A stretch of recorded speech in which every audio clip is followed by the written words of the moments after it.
from out there, it's questionable.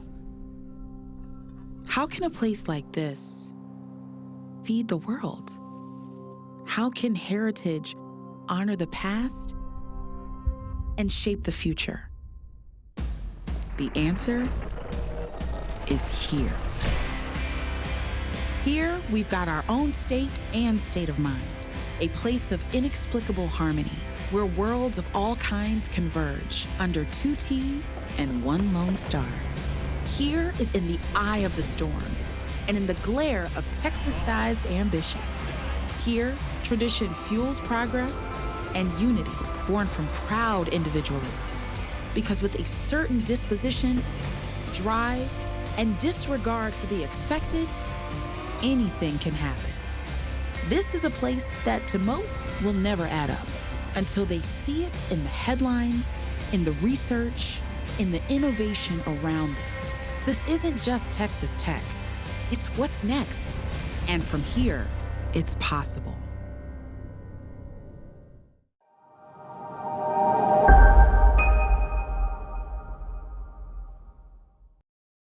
I'm Evan Smith. I'm the CEO and co-founder of the Texas Tribune. On behalf of my colleagues at our now 13-year-old nonpartisan digital news organization, I want to welcome you to the Future of Texas, the third installment of our signature convening on a topic near and dear to your hearts and ours.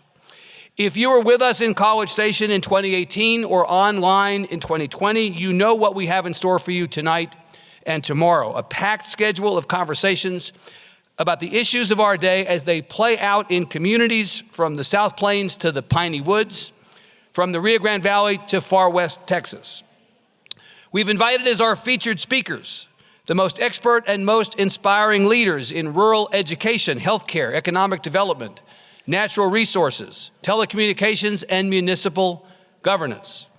And we've welcomed all of you, so many of you, nearly 2,000 in person and online, to be a meaningful part, to listen, to ask questions, to become better informed and more engaged, to lean in fully to the opportunity and the responsibility we all have, regardless of where we live, to be thoughtful and productive citizens. Thank you very much for making the time to be with us. It is no accident that we are gathered at Texas Tech University, one of our state's great and most underappreciated civic institutions. Going back to the earliest meetings at the Tribune about the need for a conference like this one, I'm talking at least 5 years ago, we dreamed one day of bringing our traveling show to Lubbock, to the beating heart of rural Texas. We hoped the leaders of this campus would be willing and eager hosts. Of course they were. They always are. They're always the perfect partners to work with. This event could not and would not have been possible without our great friends from the Texas Tech staff. Matt Dewey, Susie Land, Allison Hirth, Christina Butts, Carla Lovelace, Austin Pace, Allison Cottrell, and Tracy Murph. And from the Texas Tech system, Scott Lacefield, who arranged for our special welcome tonight. We are in his house, so it's fitting that we hear from him.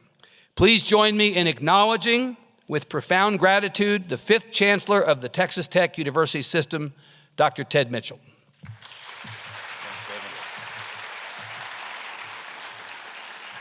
I want you all to remember that profound gratitude thing when you're wanting to write a nasty article about us. Evan, thank you for being here. Sewell, thank you for being here. All of the Tribune staff, thank you for being here. Welcome to West Texas. Welcome to rural Texas. My name's Ted Mitchell. I'm the chancellor of the Texas Tech system. I did not grow up in West Texas, but I did grow up in rural Texas. I grew up in rural East Texas. And one of the things that is extremely important for all of us in our state to remember is how important our rural areas are. The needs of the rural areas invariably get reflected back on the needs of the big cities. What do I mean by that? Well, I'm going to illustrate this with a very quick story. There was a young man that was involved in a car accident, and in that car accident, he lost his left arm.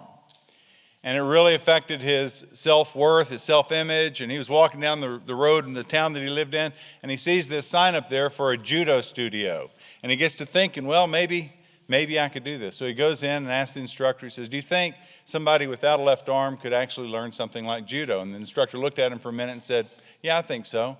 Come here tomorrow and we'll start training. So he gets there the next day, gets his uniform, they start training. And this instructor shows him one single throw. And he works on it for a few days, then a few weeks, then a few months. And he asks the instructor, don't I need to learn another throw? And the instructor said, no, trust me, we're going to work on this one. So he worked on it. After many, many months of this, the instructor said, okay, it's time for us to go to a tournament. And the young man looked at him and said, you've got to be kidding me. I know one throw. How am I supposed to compete in a tournament? He goes, trust me, you'll be okay. So they go to this tournament, and sure enough, the young man gets up there with his sleeve tucked in his belt, steps up on the mat, and the first match, he wins it like that. The second match, he almost wins it like that. As the day progresses, even as the matches get tougher, he keeps winning one after the next after the next. He's finally in the grand champion match, and after going back and forth during the match, he throws the guy, he wins the match, he's won the entire tournament. He is bewildered by this. And any of my friends from A&M, that means he doesn't know what's going on. He steps off the mat, and he looks at his instructor and he says, how did that just happen? And the instructor said, that happened for 3 reasons. Number one, when you step up on that mat with that sleeve tucked in your belt, everybody up there, as George W. Bush used to say, misunderestimates you. The second reason is, because you don't have your left arm, you have to work twice as hard as anybody at everything you're doing up there, and your body has to work in synchrony. Your ankles, your knees, your hips, your back, to make that throw work. And the last thing is, the third reason is you have a secret weapon. And the young man said, well, what's the secret weapon? He goes, I'll tell you what the secret weapon is. The only counter to the throw that I taught you is for somebody to grab your left arm. This is rural Texas, folks. Number one, when we go down before the legislature, and we come from small towns all around Texas, folks in the legislature misunderestimate us. The second thing is we have to work together. I tell the folks out here, if you look west of I-35, there are more state reps that live in the city of Houston than live in all of West Texas. But the third thing is the real thing.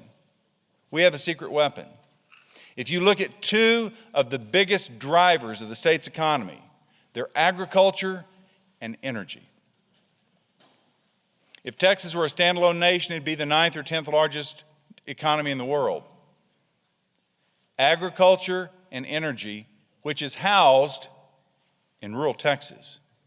So I always tell my friends, if you're in Dallas and you love going shopping at North Park and all the great stores and all the great malls in that area, you'd better be thanking folks that are cotton farmers, because that's where your fiber's coming from.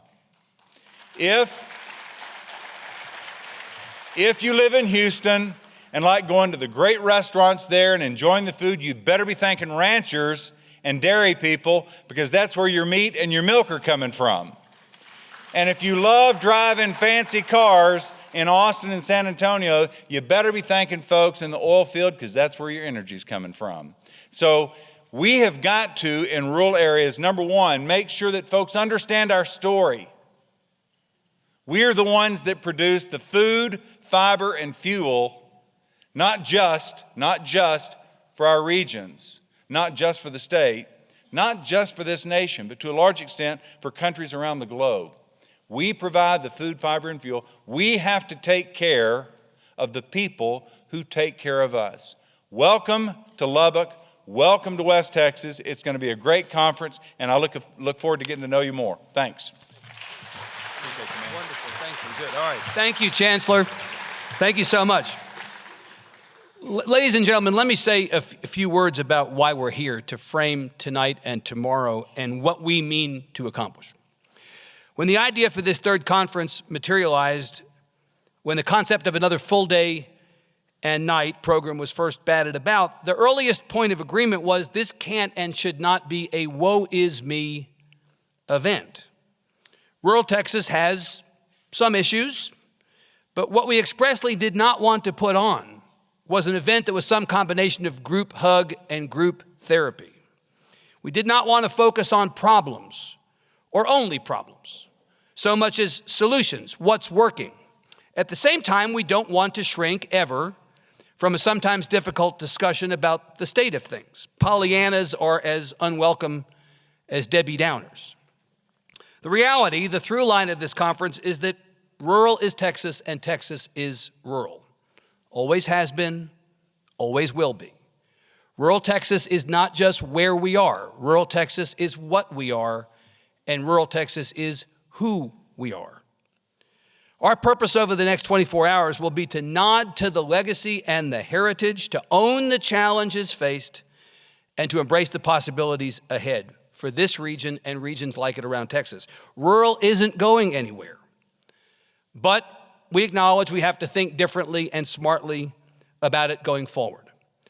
As much as Texas is rapidly urbanizing, even if the population of rural counties is dropping and is unlikely to spike back up, even if the percentage of the overall population of Texas that rural represents is the smallest it's ever been, there are still millions of Texans, more than the total populations of many entire states in rural Texas.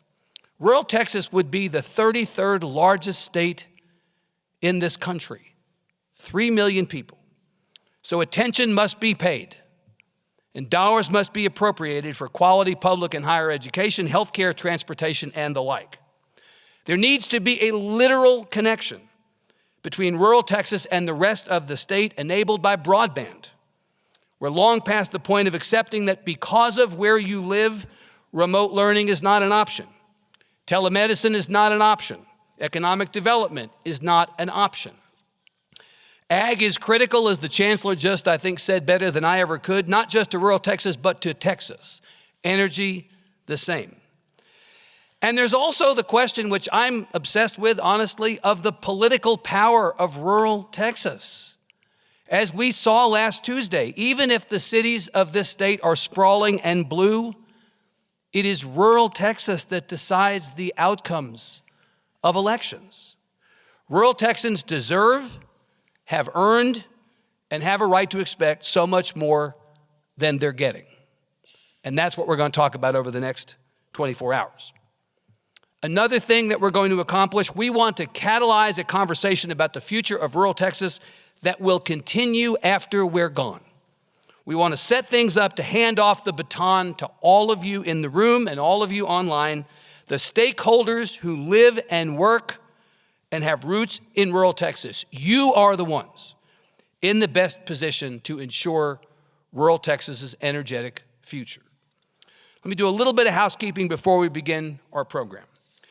As the chancellor mentioned, there are some Texas Tribune folks in the room. I want you to wave hello and tip your cap to my colleagues, Texas Tribune's team members in the room. They have worked enormously hard over many months on the planning of this event, and they have been working equally hard over the last couple days to ensure that it comes off without a hitch. Agnes Varnum, Rob Avila, Chris Svoboda, April Hinkle, Terry Quinn, Irma Fernandez, Sewell Chan, Nick Garcia, Pooja Salhotra, and our Lubbock-based reporter. We have a Lubbock-based reporter. That's how serious we are about this. Our Lubbock-based reporter, now in month 6 of telling the stories of this community and communities like it to readers far and wide, Jamie Lozano. Give them all a hand, please. Thank you.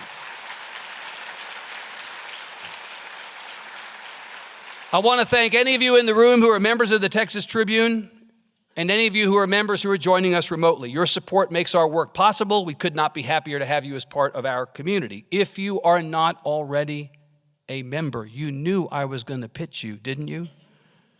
But you value our independent, in-depth journalism. There's no better time to become a member yourself. TexasTribune.org/join to sign up.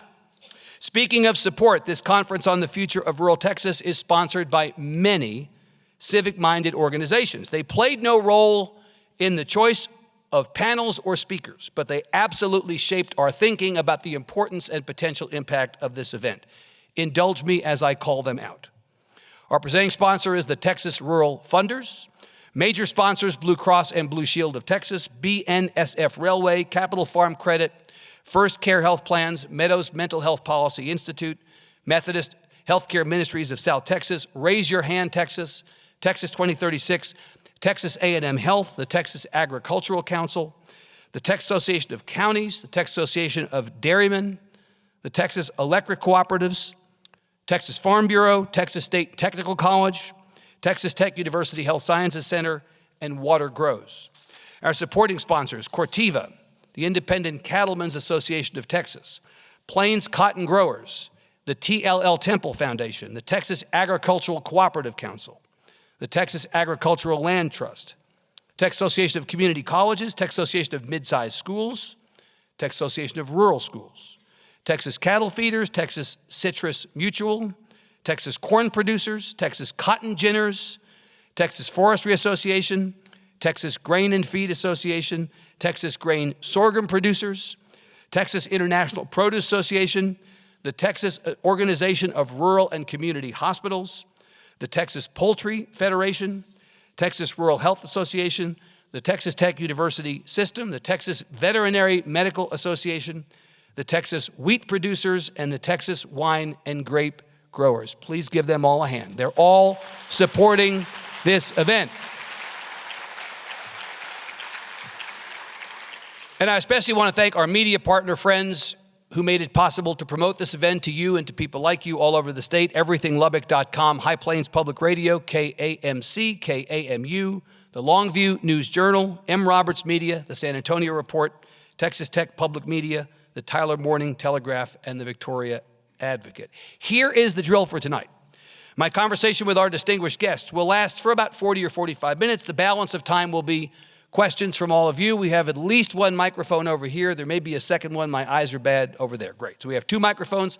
You'll come up to the microphones. I will let you know when it's time to line up to ask questions. Be nice, please. My plea to you is be nice. When we wrap up, we'll encourage you to join us in the courtyard for our opening reception. Please silence your phone. I'm going to do a visual example for you. I'm going to make sure that my phone is silenced. If you're tweeting about this panel or any other, assuming there is still a Twitter in 60 minutes, use the hashtag TT events. I mean, it's an open question, right? I mean, who actually knows? Okay. Now it's my pleasure to introduce our kickoff session, which is supported by Raise Your Hand Texas, the Texas Association of Counties, Texas Electric Cooperatives, Water Grows, the Meadows Mental Health Policy Institute, Methodist Healthcare Ministries of South Texas, Blue Cross Blue Shield of Texas, the Texas Ag Council, and Texas A&M Health. Let me invite my panelists to join me. I'm going to move over there and do the introduction from my chair so they don't take my chair while they're coming up on stage. So see you in 1 second.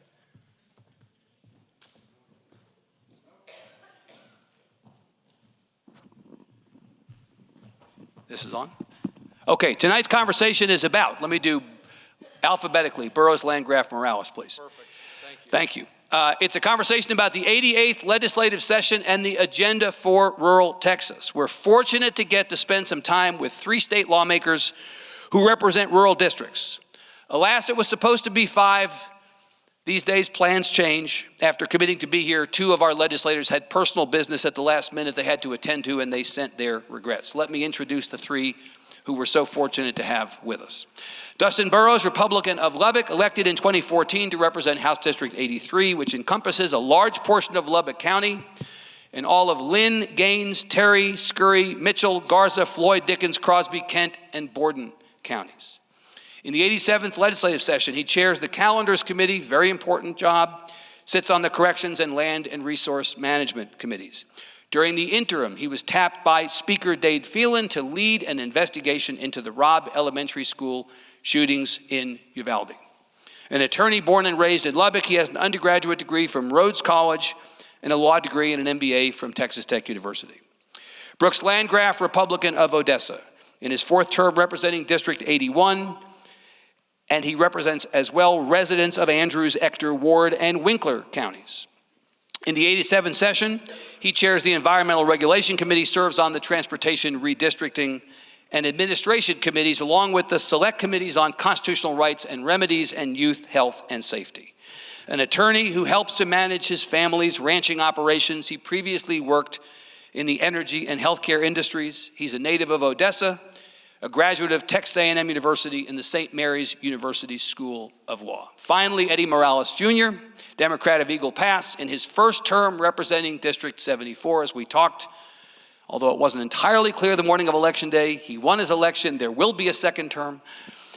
He represents District 74 and 11 South and West Texas counties: Brewster, Culberson, Hudspeth, Jeff Davis, Kinney, Loving, Maverick, Pecos, Presidio, Reeves, Terrell, and Valverde. That is the largest legislative district in Texas, with more than 770 miles contiguous with the Mexican border. This session, he sits on the Defense and Veterans Affairs, Homeland Security and Public Safety and Administration Committees, and like Representative Landgraf, on the Select Committee on Youth Health and Safety. He's a city attorney for the towns of Eagle Pass and Brackettville, a commercial and residential builder, and the owner of his family's tortilla factory. A native of Eagle Pass, he's a graduate of the University of Texas at Austin and St. Mary's University School of Law. Please give these three a big hand. Thank them for being here. Chairman Burrows, I said we were in Chancellor Mitchell's house. I actually feel like we're in your house because here we are in your district. We're here in Lubbock. Welcome. Thank you. It's wonderful to be here. I want to start with you. I thought, speaking of the election, I referenced the election day and introducing Representative Morales. I thought I would ask you about the elections. The election results were not surprising. I think all of us saw more or less what was coming. I want to ask you if you think, now that we know what happened on election night and we know what the composition of the legislature is going to be come January when you all gavel in, were the results good or bad for rural Texas? They were very good. The people spoke. Rural Texas spoke. You had Governor Abbott, who largely carried the entire Republican ticket. He was out talking about the issues that mattered most to people, the same that I hear across the entire state. They're concerned about our border policies and what we're doing. This governor's done more than any governor in the entire history of the United States to try to basically have a more safe and secure border, trying to make sure that we have safe streets, deal with the fentanyl crisis, deal with property taxes, so many other issues. He got out there, he campaigned hard. The people of West Texas and rural Texas listened to him. They voted for that agenda, and so I think it's a very good and favorable result. Mr. Landgraf, same question to you. You come from a part of the state, we've heard a lot about energy tonight. It's ground zero for the energy industry in this state. Are your folks back home happy with the outcome, and how do they look ahead to the session as it relates to the election results?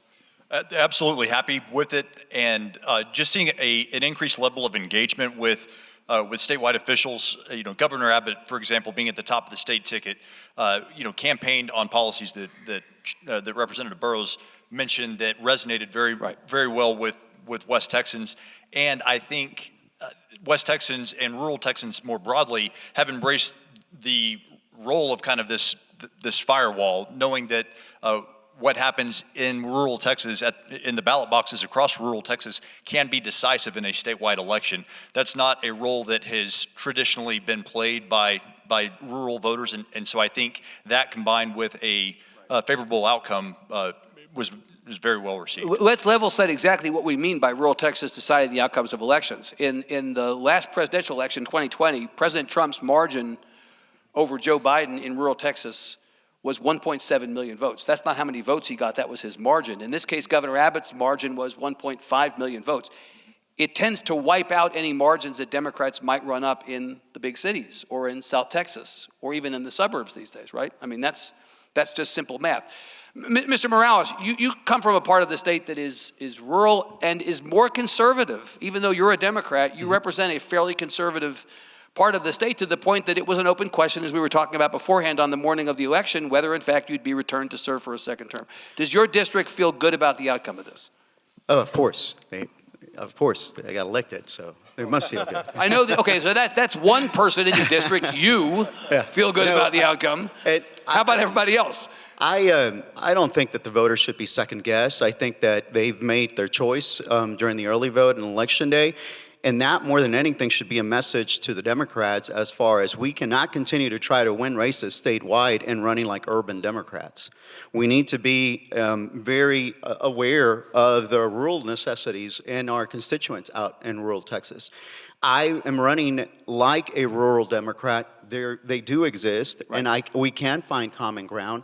I was able to get over 70% of the vote the first time that I ran 2 years ago, and my county where Biden won only 51% of the vote. So I got a lot of crossover Republican vote from the folks that actually know me and understand that I will get the job done along with my colleagues here. And the Republicans actually, we made it a point whenever we selected our office up there in the Capitol to be with rural colleagues, because there was more stuff that we would be aligned, and we could all three of us fight and fight together along with all the other colleagues, as opposed to trying to press some sort of issue that was more urban in nature. And I think that doing that, focusing on your district and making sure that you're voting your district, there's certain votes that I took that personally I would not have taken them based on my viewpoints, but I set aside my viewpoints and voted my district. You represent the district. Mr. Burrows, Republicans have been in charge of the state for a very long time. The last time a Democrat was elected statewide was 1994. 1994, 28 years ago. And though not quite as long, Republicans have been in charge of our legislature for a long time as well. If there are issues that people in rural Texas have, say, with health care, more rural hospitals closed since 2010 than in any other state's rural communities. A healthcare crisis before the pandemic in rural Texas that the pandemic exacerbated. Or if families that have kids enrolled in rural public schools are concerned that their kids may not get the investment from the state or the opportunities to take the kinds of classes that people in the rest of the state take, or the lack of access to broadband. If you guys, I mean that in a nice way, have been running the legislature all this time and those problems exist, why are you guys running the legislature again good for rural Texas? Couple things. So first off, the problems you're talking about, not just rural Texas, it's rural across the entire United States with hospital closures and those types of issues. So it's not just a Texas rural problem, it is a rural issue that we all contend with. And one of the things, I'm not good on budget numbers, I've actually never been on appropriations, but we continue to make investments in rural Texas. Last session, we put, I think, 2 tranches of money into rural hospitals to try to make sure they keep open. I think that the needs are met. We did the school finance formula in 2019, probably some of the best work that, sorry Eddie, you weren't there, but I'll tell you, I mean, if you would have been a part of it, you would have loved it. We came together, Republican, Democrats, rural, urban, came together, and we did big things, not just for schools on the I-35 corridor, but all across. The small school allotment we did away with. Those were things that we were talking about, you know, in my school districts across there. So there are those issues that we do address, and I think we do address quite well. Mr. Landgraf, when you go home, do you hear people talk about some of the issues I've talked about, healthcare, education, and wonder what you all can do for them? I mean, as I travel the state, I hear consistently 4 things: education, healthcare, economic development, and broadband as areas that the state needs to work on. There's an assumption that the state will come in to session and address those issues. We'll have to see. Absolutely. Hear a great deal about that. And you list those as if some of them are independent from one another or autonomous from each other, but really, if you look at the broadband issue, that absolutely has a healthcare component with the rise of telemedicine, and in so many parts of rural Texas, that is the most efficient way to get certain types of healthcare, and so. Let me just use one community in my district, for example, the city of Monahans, Texas, that has struggled, but a community that has invested in its own public hospital, one of the few county owned and operated hospitals. It's not owned and operated by a distinct hospital district, so relatively unique. But the people in the county have made a concerted effort to make that investment so that they can have a hospital and not have to drive 35 miles to Odessa to see a physician. The other thing that Monahans has done is they have actually made an investment, raised money from internal sources, external sources, to have a broadband ring around the community that covers about 90% of the residents of a town of about 6,000 people. There has not been a great deal of broadband access in Monahans, but for this project, there is a little bit of a struggle to take care of that final mile, and that's one thing that when we're talking about what they expect. The community has taken it upon itself to solve both of those problems. Yes, but there is a component where they need and from my perspective deserve to have a little bit of help from the state, especially since we are making a very deliberate investment in broadband access to help with that final mile access that they need to complete the circuit, so to speak. So you think that the answer to what the legislature might do, maybe they should look to the local communities to see what they're doing and help them replicate the successes that they may be having in Monahans or places like that? I do think that, yes, I think that Monahans, for example, is providing a very good blueprint that other communities can follow. But it also shows that, look, if communities are willing to make this investment, even if they can't get 100% across the finish line, that they are setting themselves up for success and are maybe asking the state to help get them across that finish line. Mr. Morales, I mentioned, and then Representative Landgraf mentioned in the context of the Monahan story, healthcare. We know that the state of Texas, after the pandemic, has almost 25% of its residents uninsured. That's double the national average. And the border counties are in some cases 3 and 4 times the national average. In some cases, double the Texas average.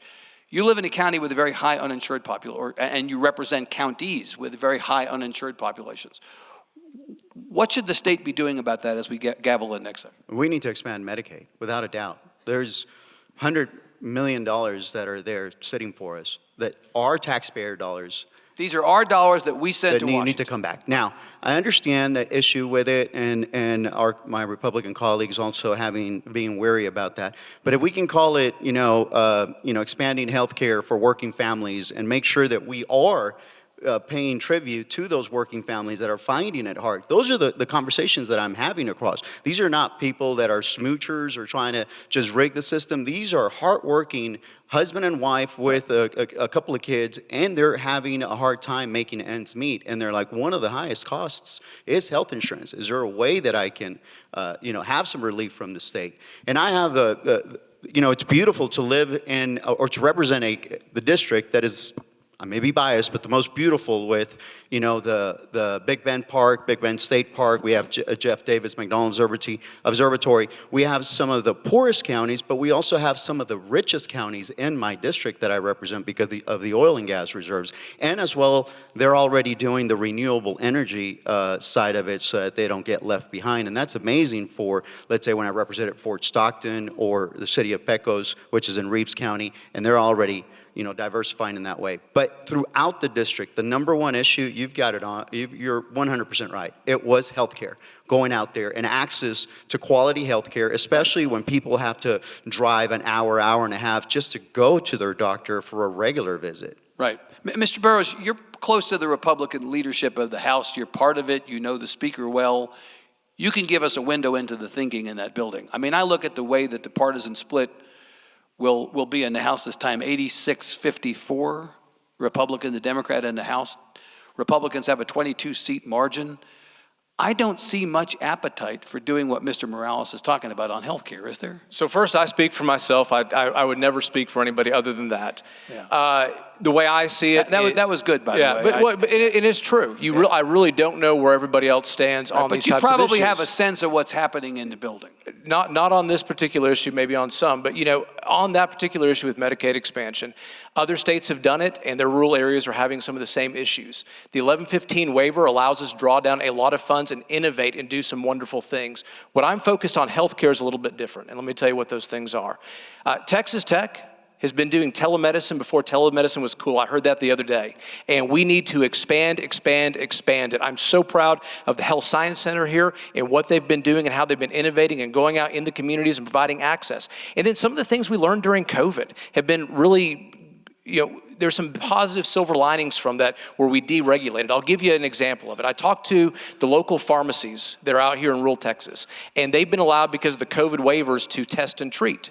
So you got to understand, most of my rural communities do not have a doctor or nurse practitioner, but they have a pharmacy. So if somebody walks in and says, I think I may have strep throat, or I may have the flu, or I may have COVID, they can test them right there, and they have a limited waiver to test them immediately with Theraflu, or with the COVID, or any other treatments for strep, and do it right there so they don't have to come into a Lubbock or a larger community to get that. And so there's a lot of ideas making the quality of life better, allowing more people to live in rural Texas, not be so dependent. But of course, Representative Landgraf said a moment ago, and he's correct, that a lot of these issues are related. The broadband problem in rural Texas, which is going to take a long time to solve, kind of T-bones what you just said. You can't have telemedicine without tele.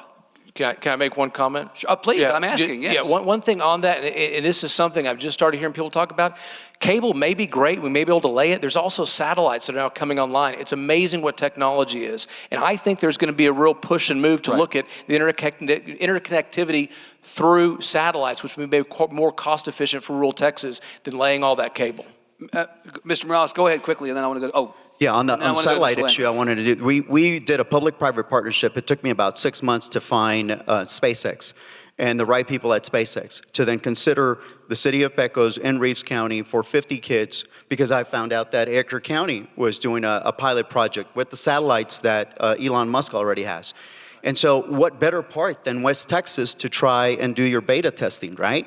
We convinced them, and instead of 50 families, we were able to get 115 students to be under that for the next 2 years. So it worked. That public-private partnership is in display right now, and again, it's showing what we've been discussing, finding ways outside the box to make sure that we get the services that our rural West Texas constituents need. Yeah. Mr. Landgraf, let me come back to what Mr. Burrows said on healthcare. Let me try to go at this a different way. There's an access to coverage problem. I quoted you the statistics. There's also an access to care problem. I believe Texas 2036's latest numbers are that there are 74 counties in the state of Texas. Nearly 30% of the counties have no hospital. More than 30 counties, about 15% of the counties have no primary care doctor. So we have a problem that we need to solve. And what Mr. Burrows is talking about makes a lot of sense. But to Mr. Morales' point about Medicaid expansion, as I understand the way this works, we send our tax dollars to Washington. If we don't take them back in the form of Medicaid expansion, those dollars go to pay for health care in other states. Our tax dollars could be paying for California health care. Health care in California. I thought we hated California. Don't we want to take our money back, if for no other reason, to prevent those rascals in California from getting it?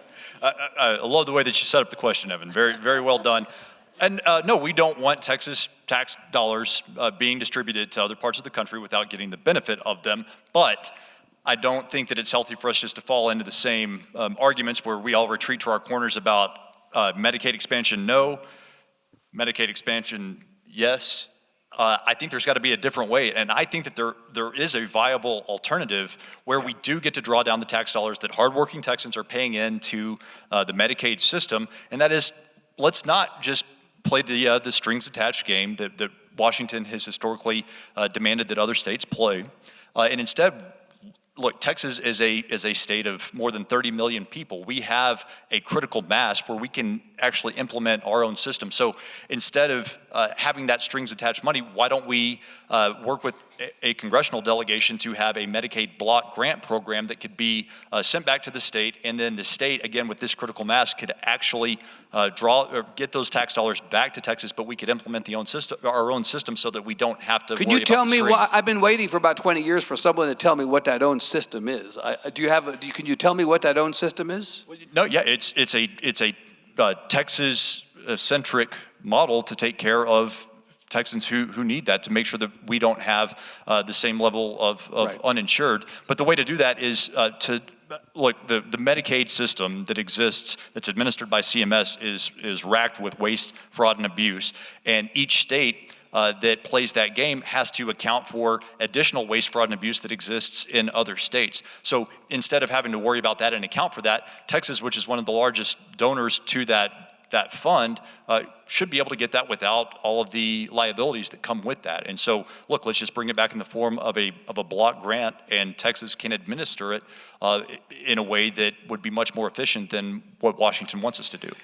Mr. Burrows, let me just move over to education for a second. There's a lot of topics we're going to talk about all day tomorrow. I want to be sure to at least touch on each of them with you all, the benefit of having you here tonight. There are more than 700,000 students enrolled in rural public schools in Texas. That is more rural public school students enrolled than 17 other states combined. Are we doing enough? Mr. Burrows talked about HB 3 a couple sessions ago, a historic investment, no doubt, to both buy down school property taxes and also direct giving to schools and school districts to try to get us on the right side of a school finance problem that has been decades in the making. Are we doing enough? No. But we're continuing to work on this. During the interim, I was honored to be appointed by the Speaker to the Texas Commission on Virtual Education.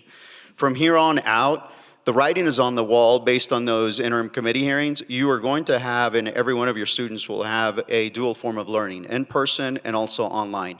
I think that's the way to go, especially for West Texas. The after is going to be different from the before in terms Correct. of the pandemic. We It's learned the something. writing's on the wall. The chairman, we're finalizing our report on the Texas Commission on Virtual Education and that committee, and everything seems to dictate this is the path forward. We received a lot of input and a lot of information from folks in rural parts of West Texas so that they could tell us how they were doing it and what was working and what wasn't. Right.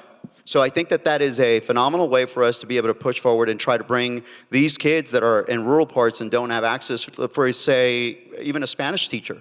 Somebody would have to log in from another school district in an urban community to provide Spanish course to somebody out in West Texas. So you think innovation of the sort you just described is going to be one way forward to make opportunities better for rural public schools? It's like the chairman was saying, the silver lining on COVID was that we immediately had to get up to speed on, Zoom and being online and doing all that. And I think that's a silver lining in the sense that it pushed our technology and us also to adapt and make sure that we were aware of that. But more importantly, a lot of those communities, like Eagle Pass, like Del Rio, like the city of Presidio, there are poor communities that need this access. I sat down with the chief of staff who just left the governor's office. He is from Carrizo and Crystal City, that area. So we had that connection of only being 45 minutes away. When session first started, I let him know that I thought Governor Abbott had not paid attention to the border, but that if he did pay attention to the border and actually invested in the border, that he would never lose again.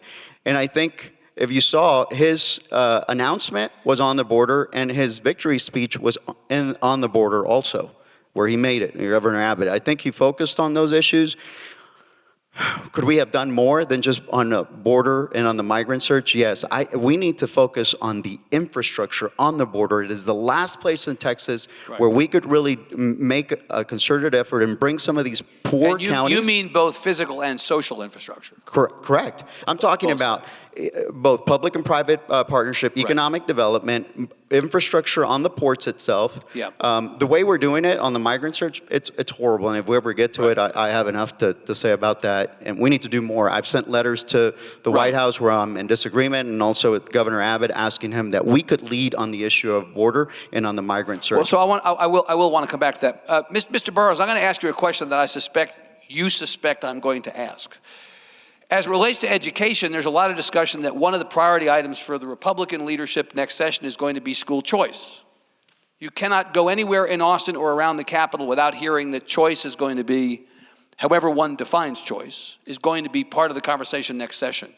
As you know, traditionally, rural communities have been reluctant to go there and have actually aligned with urban Democrats in maybe thinking that's not something we want to go forward with. Choice has not been able to find traction in previous legislative sessions. What do you think about it this time?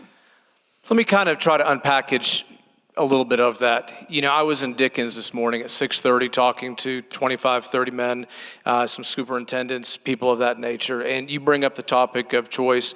I think they know that it probably doesn't, gut their schools and it doesn't help them. They want to talk about other issues that actually are important to them. They want to talk about school safety. They want to talk about the STAR exam. They want to talk about more funding that actually goes into rural Texas. Those are their priorities. And when you bring up choice to them, they're saying, why are we talking about that? That's not really going to help or affect our communities and our schools. Right. And so you definitely feel that. Do I think choice is going to be a conversation this session? Sure. People have talked about it. Bring the debate. People can convince everybody that's the best thing in the world. So be it. If they think it's the worst thing in the world, let them have the conversation. You yourself don't sound very enthusiastic about it, I got to say. Well, no, I just don't know.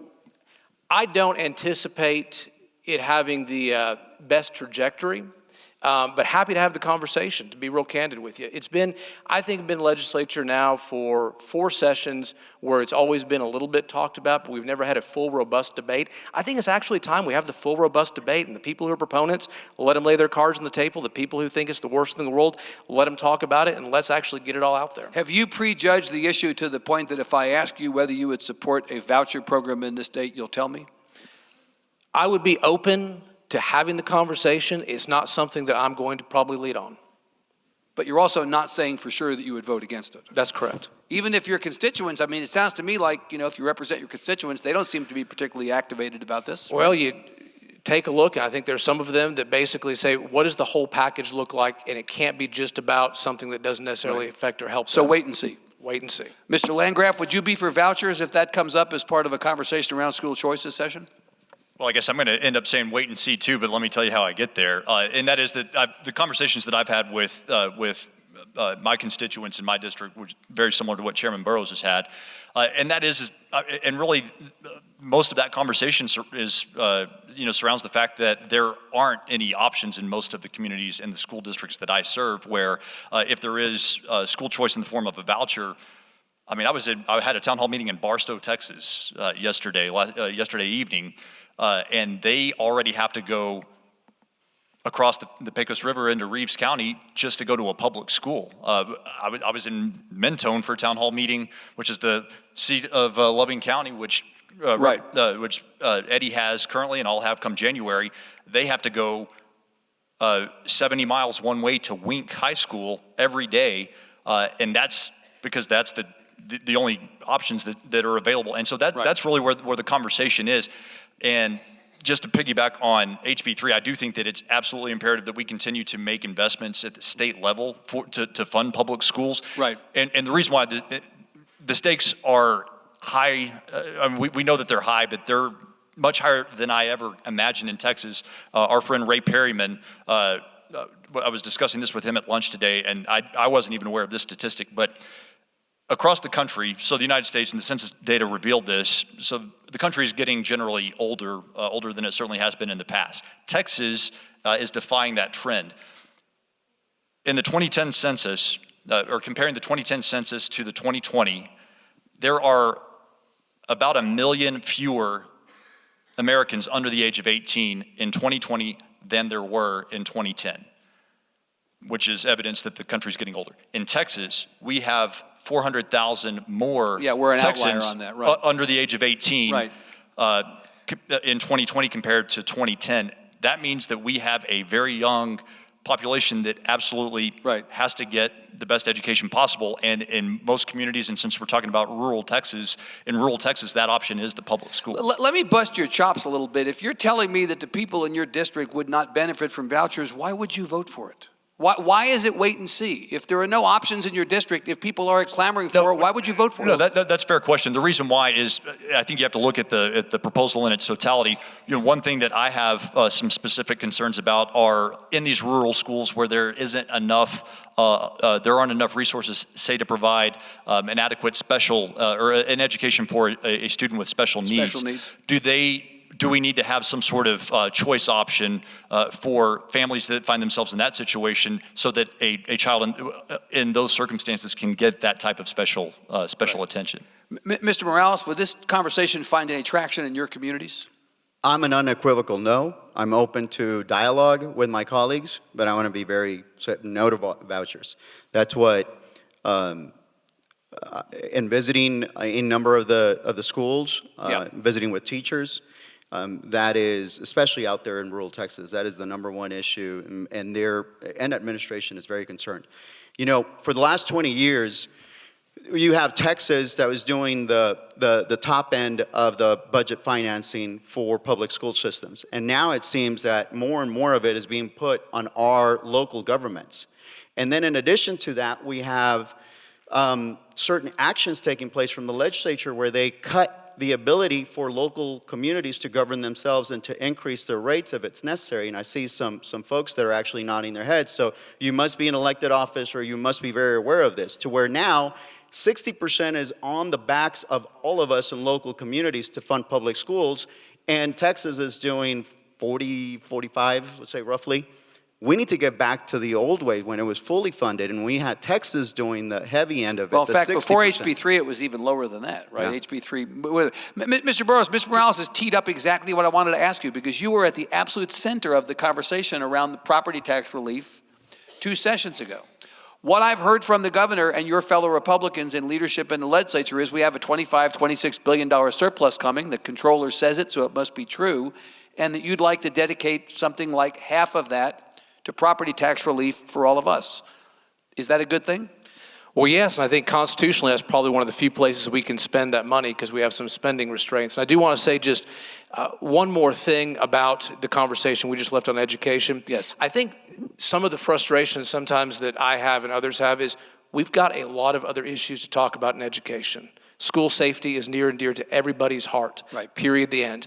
We need to talk about the STAR test. We need to talk about teachers who are leaving the classroom because they feel like they shortage of teachers. Well, and because they feel like they don't have the ability to discipline.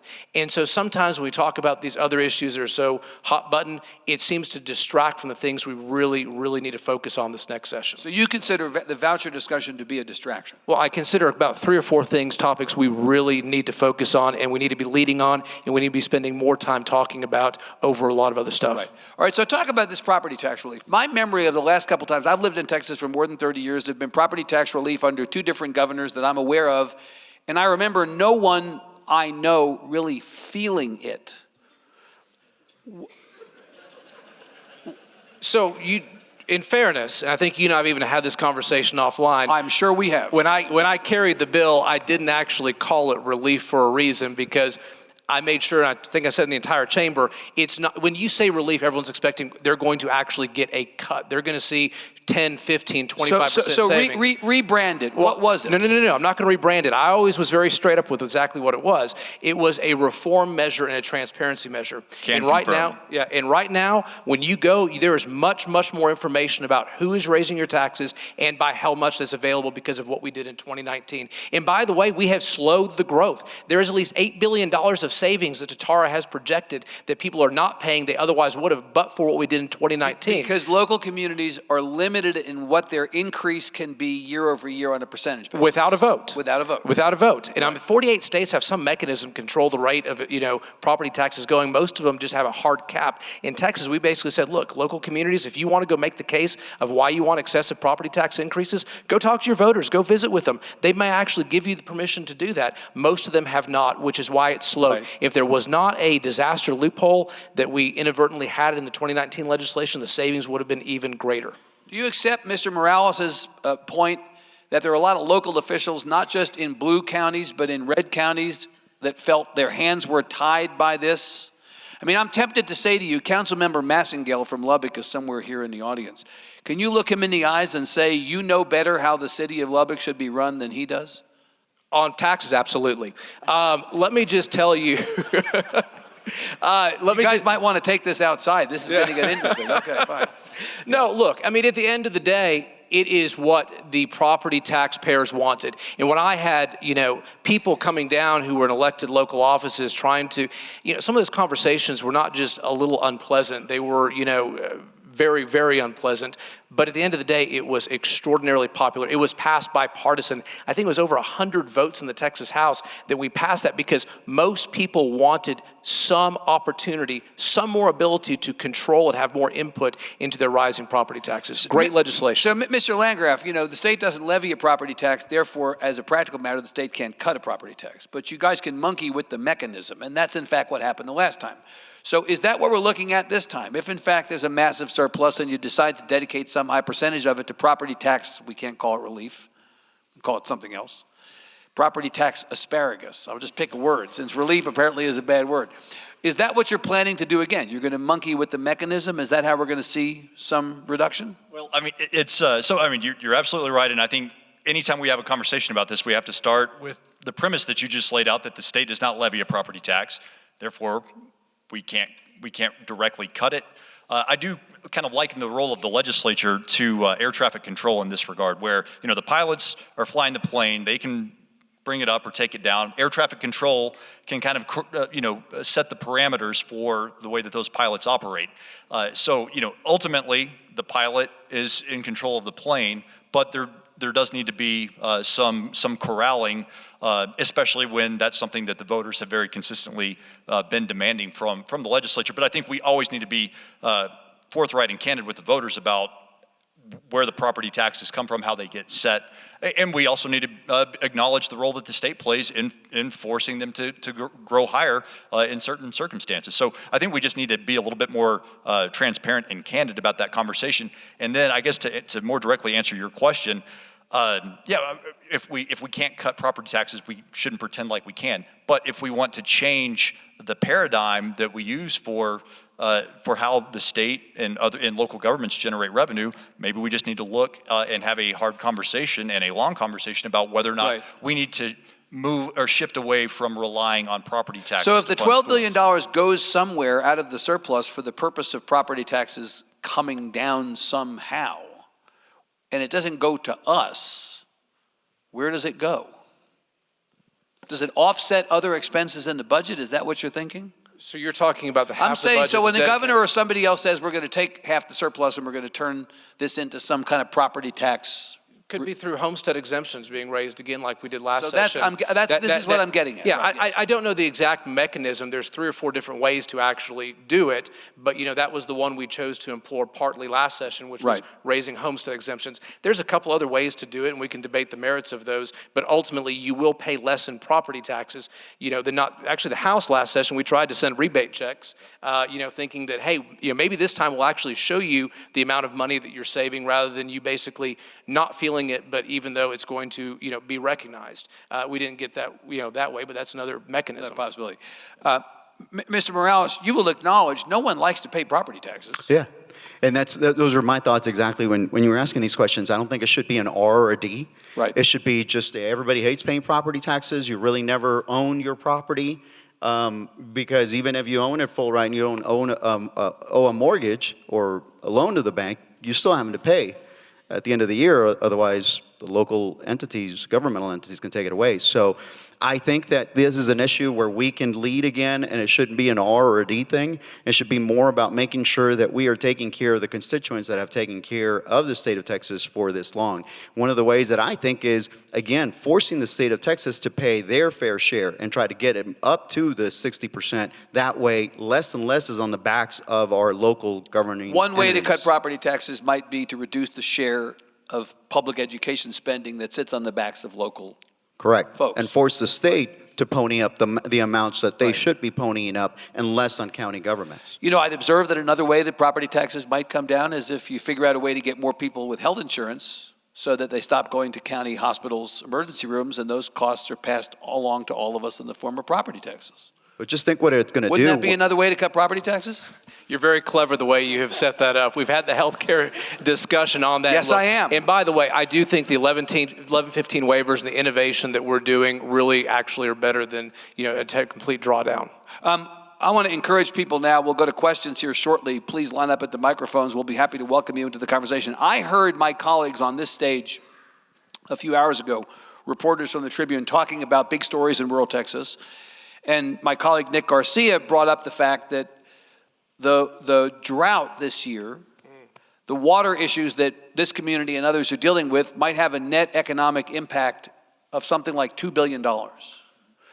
We have a whole panel devoted to natural resources tomorrow, including the former chair of the Water Development Board, Carlos Rubenstein, who's going to be here, may in fact be here in the audience tonight, to talk about what do we do about water, and then by extension, what do we do about other ways in which natural resources intersect with the rural agenda.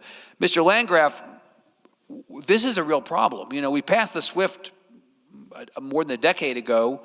It was kind of like, okay, that box is checked. But here we are this many years later, and yet it seems like we still have a pretty significant issue. Well, as Speaker Phelan is fond of saying, 1,100 people a day move to Texas every day on average, and nobody's bringing their own water with them. Nobody's bringing their own roads with them. People aren't bringing their own infrastructure.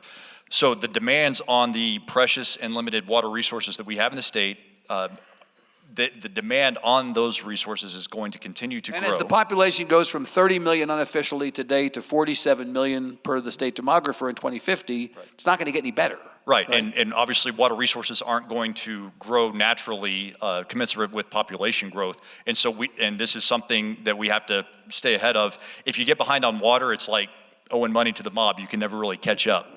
And so we have to make a concerted effort to do this. One way that we're doing this in my part of rural Texas in the Permian Basin is we're trying to set aside water that can only be used for human consumption or for an agricultural purpose, and limiting its use to those purposes, and then using brackish water sources, which we have in more abundant quantities for industrial purposes or for use in the oil field. And so making sure that we're smart with the resources that we do have is important. And I think that we're beyond due for having a more concerted policy in the state of Texas when it comes to inland desalination of of brackish water that can be used. Very expensive. Very expensive, and and the economics have not been able to justify it.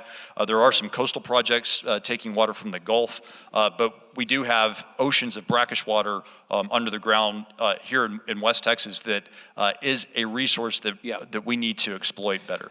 Mr. Morales, you hear much about water when you travel around your district? It's the only thing, I'll say, in addition to healthcare. So here's a couple of things. I am really looking forward to the results of a Texas Railroad Commission study that's being done. The technology is there already in West Texas, and it was happening in my district where they were turning water that rather than injecting it back in, and you all heard, what is it, yesterday? I forget what year I'm in, but with the 5.3 earthquake. When you inject it back, you end up having those sorts of issues. But what if we treated that water, and the technology is already there to then be able to use it for crops? So I'm really eager to see where this is going, because I think, again, this is one of those things that we need to look outside the box. More importantly, if you follow Samuel Garcia, the governor of Nuevo León, the biggest city is Monterrey, that Nuevo León sits in. So Monterrey was going, about 6 months ago, was going without water. There was no water. No one had access to water. It was a huge issue over there. And the governor was brand new. First, he started going into ranches and breaking down dams that were set up by individuals who didn't have the permits and all that. That didn't help. Then he got the idea, I don't know from whom, I'm gathering the data because I want to have a pilot project on this, and hopefully my colleagues here will support me. He started making it rain. Do you think that this governor will ever lose when you make it rain in your own state? He made it rain by seeding the clouds in a retrofitted King Air that they used, and brought back the water dam from the 20% level up to 95, 97% level in about 2 or 3 weeks. Follow him on Instagram, Samuel Garcia, and look it up. It's not me talking. You'll see the airplanes also that he's taking on there on King Air. And I want to be able to follow that format, especially because I have Amistad Dam in Del Rio that is also super low. Imagine if we could do, even if we could just get it to 50 or 70%. Think what it would do if we had Burrows, the pilot. why can't you make it rain? Yeah, I'm going to try. All right, I'll be brief about this so we can get some questions in. First, I was told earlier by Plains cotton growers, worst time since 1950 for cotton. Right. It is absolutely, a terrible situation. But I'm going to brag on Texas Tech. Last session, Senate Bill 602, Charles Perry, proud to be the sponsor, started the Produced Water Consortium here at Texas Tech, studying how to get that brackish water, to get that produced water, to get that marine back to where we can actually use it. They're also looking at ways to do conservation in agriculture, making sure those types of things. And we are leading in the research to make sure that we are able to do better at conservation, better expanding the water supply right here in Lubbock, Texas at this university. And imagine, if we just had access to the PUF fund, what we could do after that. It took you 45 minutes to be upset about the PUF. I can't believe it took you this long. Okay, fine. Let's take a question. We don't have anybody lined up over there. I'll come back and ask other questions if we run through our one questioner and no one lines up. Sir. Hi, Jody Slaughter from Lubbock, Texas.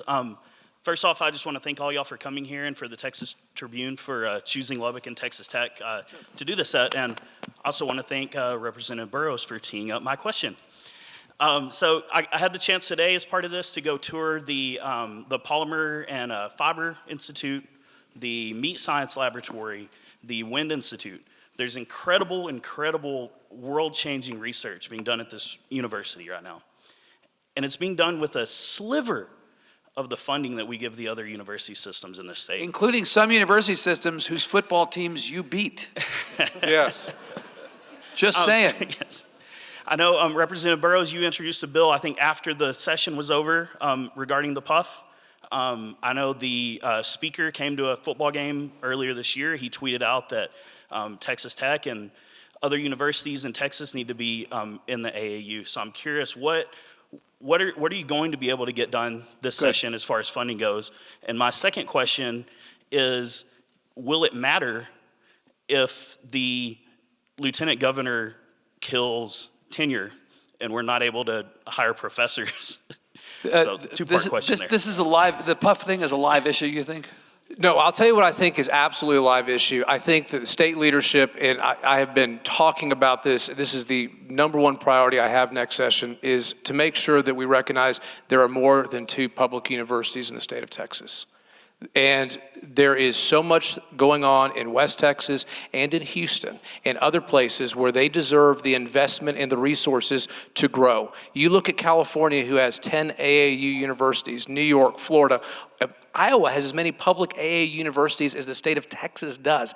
It is embarrassing. But I do believe both, the House and the Senate and the governor are fully supportive of, if not giving access to the PUF, which would be very nice, creating a standalone endowment which would rival it at some point in time, grow it, and be tremendous assets for Texas Tech, University of Houston, and a couple of the other emergings that are coming up. And I think we're going to get there, and that's a long term. And if you look at the research that comes out of it for the things we talked about today, energy, agriculture, all of those things, Texas Tech is the hub of it, and so very important, and so excited about it. You have confidence that the support is there in the Senate and in the governor's office to support Texas Tech and to the university, support some kind of parallel track PUF for the non-UT and A&M universities. They have both. Governor, when he was here campaigning, talked about it. I've heard the lieutenant governor talk about it, the speaker talk about it. I've heard people talk about it. I think there is support to do that. And it's not just for Texas Tech. Right. It is for Texas Tech, University of Houston, and other schools. And I think we're there. I think people see the vision of actually what we can do if we put some big investment together in these places. Can you just quickly address the second question, which was kind of a Capitol Insider question, but I loved it. Lieutenant Governor was upset that the faculty senate at UT was mad about a ban on critical race theory, the least shocking thing of all time. And the Lieutenant Governor, in what is the second least shocking thing of all time, decided to hit back at them by saying, well, we're going to get rid of tenure. By the way, not just at the University of Texas, we're going to get rid of tenure every place. Does that go anywhere in this session? I think that there will be some conversations in higher education, maybe not directly around tenure, about some other things. I know some other universities do have criteria when it comes to faculty. I'm not steeped in what all those are, but I believe there's some things that maybe could be imposed on that place across from the Capitol in Austin that may rectify some of these situations in a way that all of us could agree needs to be done. And would you agree that whatever UT has to take on the receiving end of this, that Texas Tech should also take on the receiving end? Absolutely. I don't think Texas Tech is going to have a problem with it. Okay. Ma'am. Good evening. My name is Melanie Barnes, and I am a representative on Regional Water Planning Committee. Okay. And last session, we got directed to form an interregional water planning, because sometimes the regions weren't talking to each other. And we did it. And we did it by Zoom, and we did a report in 4 months, 16 of us who had never met each other. And one of the things that came out of it was they wanted that group to continue. The legislature has said it should continue. They've given us a charge. We have 18 months to deal with that charge now. And yet, they didn't give extra money to the Texas Water Development Board in order to have a staff person work with us directly. Okay. We're taking from other staff, and they're having to do double time on different things. And there is the only way you get funding to meet as a group is if your water group will take money from something else that's important to pay your way down there. What's your question? I'm sorry. People who live further away have to. So what's your question? So my question is, why is the legislature all up in arms about water and not funding an inter-regional water planning group that is trying to think statewide and trying to think out of the box? Mr. Landgraf, what do you think about that? And I guess just for some clarification, it sounds like you're asking for something over and above what the activities that the Water Development Board are doing. You're talking about interregional planning. I'm talking about the Citizens Committee that comes together in their own time and does regional water planning. And the state asked that group to nominate one person to go to an interregional water planning group. And they wanted them to come up with reports and do research. Kind of like an unfunded mandate, and right? And it's unfunded. Right. Because you're asking the regional water group to take from money, which is very little that they get, to fund that and not fund something they need to do regionally. Is that something maybe you might look into? Absolutely. First time I've been asked about it.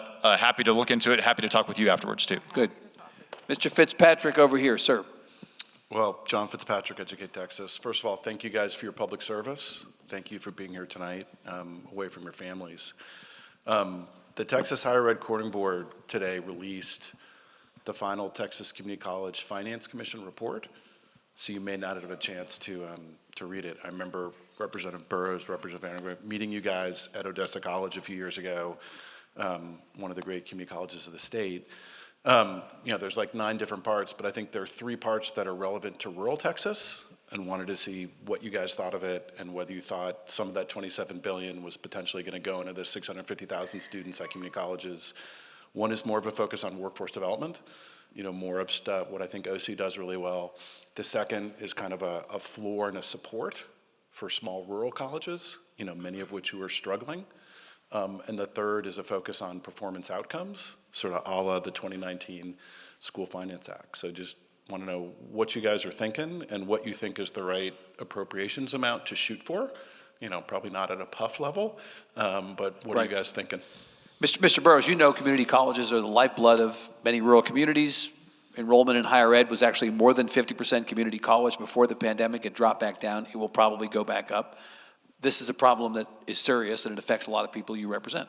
Thank you for bringing the question. I've not read the report yet. Look forward to reading it. Look forward to visiting with you.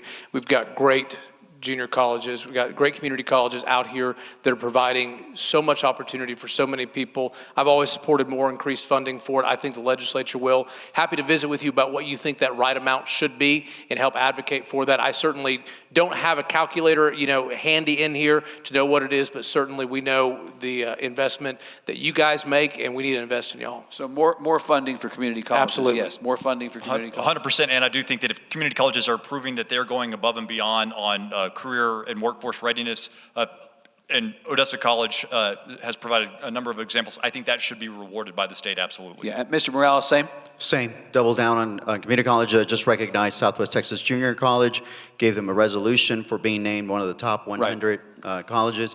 And I think they fit a beautiful niche, which for the longest time, vocational and trade school opportunities were seen kind of looked upon, down upon if you didn't go to a 4-year university. And that has had a whole new view, now forward 20 years.